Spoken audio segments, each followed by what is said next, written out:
Hello students, तो चलिए शुरू करते हैं क्वेश्चन नंबर 7। देखिए क्वेश्चन नंबर 7 क्या है। क्वेश्चन नंबर 7 में गिवन है cot theta is equal to 7/8। अब इसमें आपको दो पार्ट दिए हुए हैं, first part and second part.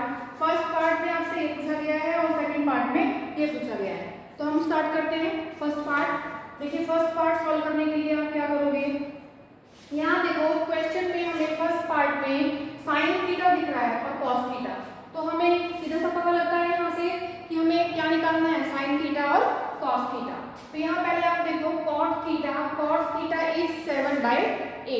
cot theta 7/8 है। cot पे पहुंचो, यहाँ से cot का फॉर्मूला देखो क्या बनेगा, b/p। तो इसका मतलब हमें क्या गिवन है, यहाँ से b/p दिया हुआ है। इसकी हेल्प से हम अब x निकालेंगे। तो यहाँ देखो पहले मैंने क्या किया, ट्राइंगल ड्रॉ कर दिया। अब ट्राइंगल ड्रॉ करते हैं तो यहाँ से ए बी सी, कोई भी नाम आप रख सकते हैं ट्राइंगल का नेम कर दिया मैंने ABC, और ये आपका एंगल हो गया 90 डिग्री।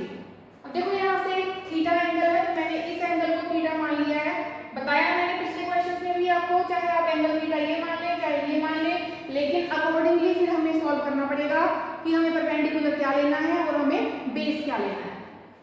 तो हमने यहाँ ये थीटा ले लिया है, थीटा के अकॉर्डिंग ये लिया हमने, तो ये परपेंडिकुलर हो गया और ये हो गया बेस। तो ये आपको पता है स्टैंडिंग साइड, या हो गया आपके पास हाइपोटेन्यूज। तो हम देखो यहाँ पे कैसे लिखेंगे, cot थीटा 7/8, 7 क्या है b और 8 क्या है p। तो यहाँ से p आपको 8 दिया हुआ है, एंगल के सामने आपका परपेंडिकुलर है, तो परपेंडिकुलर कितना हो गया 8 और बेस कितना हो गया 7। ये आपको यहाँ से पता चल गया। देखो मैंने ये फिर से ब्लॉक में लिख दिए हैं, क्लियर हो जाएगा। परपेंडिकुलर 8 और बेस 7। अब हम इसको पहले क्या निकालेंगे, x निकालते हैं। साइड में ही करती हूँ मैं, x स्क्वायर करो या तो x स्क्वायर कर दें या ac स्क्वायर कर दें, एक ही बात है। अब आपको पता लग गया है, मैंने पिछले क्वेश्चन में सब में कराया है, ac square is equal to ab square plus bc square. तो उसी तरह से हम लिखेंगे x square is equal to 8 square plus 7 square. देखो मैंने क्या लिखा, x square is equal to 8 square plus 7 square. तो ये आपके पास आ गया 64 और प्लस 7 7 जा 49। तो वैल्यू आ गई आपके पास 64 प्लस 49। यहाँ से आप सोल्व करोगे, 9 प्लस 4 13, 1 कैरी, 1 प्लस 4 5, 5 प्लस 6 11, तो 113 आ गया। तो यहाँ से हम h फाइंड आउट कर लेते हैं। h की वैल्यू आ गई आपके पास स्क्वायर रूट 113। h पता लग गया आपको, यहाँ से मैं हमारे देती हूँ 113। तो ये हमारे पास परपेंडिकुलर भी है, बेस भी है और हाइपोटेन्यूज भी है। अब हम साइन थीटा निकालेंगे, इसकी नीड है हमें। देखिए साइन थीटा कैसे निकालेंगे, यहाँ पहुंचो p/h, तो यहाँ हमने p/h लिख दिया। p की वैल्यू कितनी है 8, तो 8 रखेंगे। देखो h कितना दिया हुआ है, h यहाँ पे √113। तो यहाँ से हमारे पास साइन थीटा की वैल्यू आ गई। दूसरा हमें cos थीटा चाहिए, फिर हम यहाँ से cos थीटा निकालेंगे। cos थीटा निकाला हमने, क्या है b/h, तो यहाँ से हम रख दिया हमने b/h। तो b/h रखते हैं, तो कैसे रखोगे, देखो b की वैल्यू कितनी है 7 और h की वैल्यू कितनी है, h की वैल्यू √113। तो यहाँ इसके अंदर आप सोल्व करते हैं, वैल्यू रखते हैं, तो कितना आता है 1 प्लस साइन थीटा कितना है 8/√113। ऐसे ही यहाँ से रखेंगे, तो ये कितना आ गया 1 माइनस 8/√113। नीचे रखते हैं वैल्यू 1 प्लस cos थीटा की वैल्यू हमारे पास है 7/√113, और यहाँ से आ जाएगा आपके पास 1 माइनस cos थीटा, तो 1 माइनस cos थीटा इज 7/√113। ये आ गया हमारे पास। अब देखिए यहाँ से सॉल्व कर रहे हैं हम, तो ये a plus b a minus b हो गया, a plus b a minus b। तो a plus b a minus b क्या होता है, a square minus b square. तो यहाँ से मिलाएंगे a स्क्वायर माइनस b का स्क्वायर करोगे 8 का स्क्वायर 64 और इसका स्क्वायर करेंगे रूट का, तो 113 बनेगा।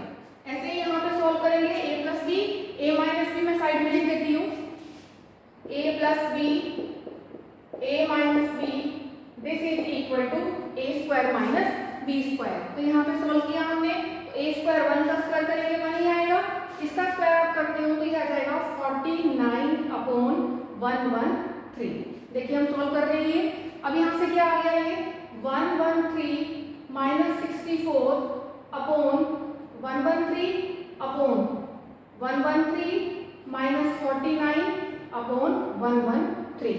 इससे ये कैंसिल हो जाएगा, दोनों सेम है। यहाँ से हम माइनस कर लेंगे, ये आ गया आपके पास 13 - 4 कितना आएगा देखो 9 और 10 जीरो रह जाएगी यहाँ पे, 10 - 6 कितना हो गया 4, तो ये 49 आ गया।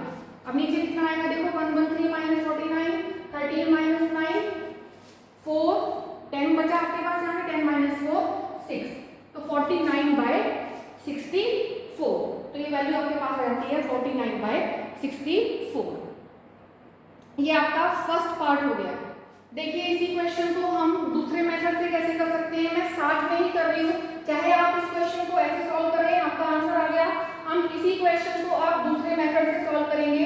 यहाँ मैंने फर्स्ट पार्ट ही डाल दिया है। अब देखिए a + b a - b, identity आपको पता है, a + b × a - b, this is equal to a² - b²। दूसरा मेथड कर रहे हैं हम, ये जो आपको इजी लगे आप वो कर लीजिए। तो यहाँ से 1 + sin θ 1 - sin θ, ये क्या हो गया 1 - sin²θ, यहाँ से 1 + cos θ 1 - cos θ, आइडेंटिटी अप्लाई कर दी हमने, a + b a - b, ये हो गया a² - b², तो 1 का स्क्वायर करेंगे तो 1 ही आएगा, माइनस b का स्क्वायर करोगे b क्या है cos, तो cos² θ। अब यहाँ से देखो 1 - sin² θ, 1 - sin² θ को आप क्या कर सकते हो, आइडेंटिटी आपको पता है cos² θ plus sin² θ, this is equal to 1। अब जो भी हमें निकालना है अकॉर्डिंगली हम यहाँ से निकाल लेंगे। देखो यहाँ से क्या आएगा cos² θ, अगर मैं लिखती हूँ यहाँ से तो ये हो गया 1 - sin² θ। ऐसे ही अगर यहाँ से हम sin² θ लिखते हैं, sin² θ लिख रहे हैं, तो sin² θ लिखेंगे तो इधर जाएगा, ये क्या हो जाएगा 1 - cos² θ।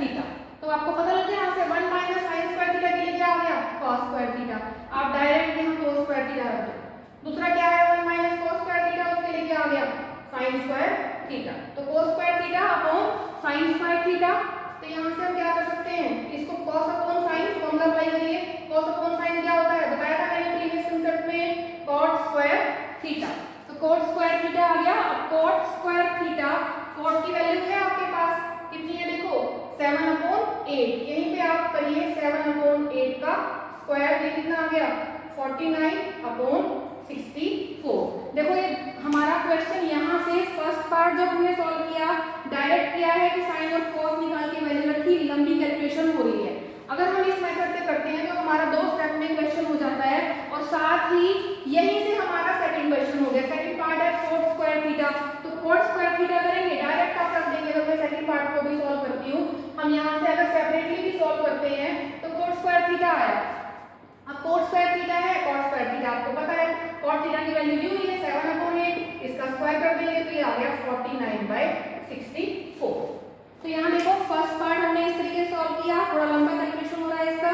सेकंड में हम जो सॉल्व कर रहे हैं हमारी कैलकुलेशन थोड़ी सी कम हो गई है। अब इसी क्वेश्चन को आप इस वे से कर लें, और सेकंड पार्ट आपका देखो यहाँ से हमारा cot² θ हमें निकालना था, यहीं से हमारा आ गया, तो यहाँ से हम ऐसे भी कर सकते हैं और इसको यहाँ से सेपरेटली आप निकाल के दिखा सकते हो कि cot² θ की वैल्यू क्या होगी 49/64। तो आप ये देखिए कि दोनों पार्ट का आंसर हमारा सेम ही आ रहा है। तो इस तरह से आपका ये क्वेश्चन नंबर 7 कंप्लीट हो जाता है। चलिए क्वेश्चन नंबर 8 स्टार्ट करते हैं। क्वेश्चन नंबर 8 में क्या दिया हुआ है देखिए, 3 cot A is equal to 4, ये दिया हुआ है हमें, हमसे पूछा है check whether this is equal to this और नॉट, कि क्या ये इसके इक्वल आएगा या ये इसके इक्वल नहीं आएगा। तो हम चेक करते हैं। देखो cot A दिया हुआ है, तो यहाँ से हमने निकाल लिया cot A is equal to 4/3। अब 4/3 है तो यहाँ से आपको पता चल गया cot A पे जाओ, देखो cot का फॉर्मूला क्या बन जाएगा b/b, तो ये हमारे पास बेस हो गया और ये आपके पास परपेंडिकुलर हो गया। तो क्वेश्चन में हमें tan निकालना है, tan तो हम डायरेक्ट भी निकाल सकते हैं, और cos और sin की भी जरूरत पड़ेगी तो हम ट्राइंगल भी ड्रॉ करते हैं। तो हमने ट्राइंगल ड्रॉ कर दी, ट्राइंगल हमने ड्रॉ की। अब A की बात कर रहा है ये cot A, तो मैंने A एंगल यहाँ ले लिया, ABC, ये एंगल आपका हो गया 90। आपकी मर्जी है, चाहे आप यहाँ से स्टार्ट कर देंगे ABC, जैसे भी आप स्टार्ट करेंगे उसी के अकॉर्डिंग आप ले लेंगे। बस ये ध्यान रखना है कि ट्राइंगल का जो भी नेमिंग करें इस तरह से रखें कि जो एंगल आप ले रहे हैं B90, उसके साथ ही आपके जो दोनों एंगल हैं वो एक्यूट एंगल देखो कैसे लेंगे आप, एंगल बी 90 है, कोट ए हमने लिया 4/3, तो बी बाई 3 आया आपके पास। अब हमें ये ए एंगल के अकॉर्डिंग है, एंगल ए के सामने क्या है, ये परपेंडिकुलर, और ये क्या है आपके पास बेस। तो ए के सामने आपके पास परपेंडिकुलर है और ये बेस, तो बेस हमें जो भी आया है हमारे पास वो लिखेंगे। बेस कितना है 4 और परपेंडिकुलर कितना है 3, तो हमने P और 3 और B 4 लिख दिया। अब आपको h निकालना है, लिखिए x² = 3² + 4², ये आपके पास 9 आ गया और ये 16, तो x की वैल्यू निकाल लेंगे हम, 25 का रूट आ गया, तो ये आपके पास x की वैल्यू आ गई। x की वैल्यू कितनी है देखो 5 आ गई, तो यहाँ से हम इसको 5 लिख देंगे, h की वैल्यू आ गई आपके पास 5।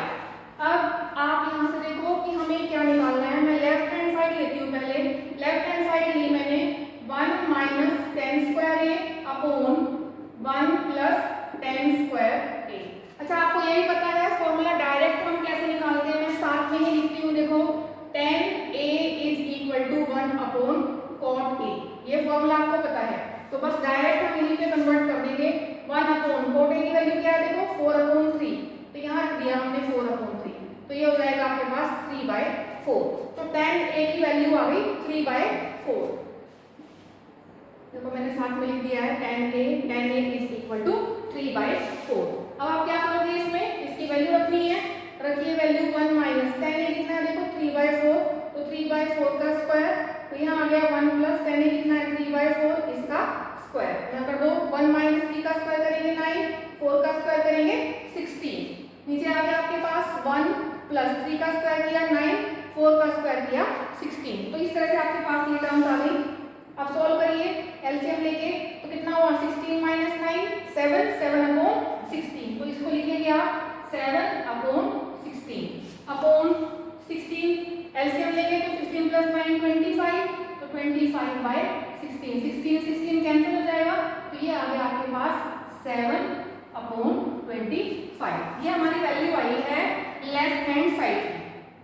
अब हमें क्या निकालना है राइट हैंड साइड। अब राइट हैंड साइड देखो कैसे निकालेंगे, तो उसके लिए हमें किसकी जरूरत पड़ेगी, cos a की जरूरत पड़ेगी, तो हम cos a निकालते हैं। cos a ये एंगल चल रहा है हमारा, तो cos a निकालना है। cos a का फॉर्मूला देखो क्या है b/h, तो यहाँ से हम b लिखेंगे और ये h लिखेंगे, साइड हमारे पास लिखी हुई है, इससे हम वैल्यू रख देंगे। देखो बेस कितना है, यहाँ से बेस कितना हो गया, बेस 4 है, तो यहाँ 4 रखो, h कितना है 5, तो यहाँ पे 5 रखो, ये cos a आ गया। उसके बाद क्या निकालना है sin a, देखो sin a निकालना है, sin a क्या है p/h, तो हम p/h लिखेंगे, p/h। अब p की वैल्यू कितनी है 3 रखा, h की वैल्यू कितनी है 5, तो हमने 5 रखा। अब हमारे पास क्या आ गया, ये वैल्यूज आ गई है cos a और sin a की, हमें राइट हैंड साइड में रखना है। राइट हैंड साइड में रखिए, राइट हैंड साइड क्या है cos² a - sin² a। अब cos² a करोगे तो 4/5 का स्क्वायर होगा, 4/5² माइनस sin² a, तो 3/5 का स्क्वायर, देखो कितना आया 16/25 और इधर से आ गया 9/25, ये हमारे पास आता है 16/25 - 9/25, दैट इज 7/25। तो दोनों हमारे पास ये cos² a निकाल रहे हैं और sin² a, और उनका डिफरेंस निकाल रहे हैं, तो दोनों इक्वली आ रहे हैं हमारे पास, तो लेफ्ट हैंड साइड इसके इक्वल हो गया, left hand side is equal to right hand side. इस तरह से आपका ये क्वेश्चन कंप्लीट हो जाता है।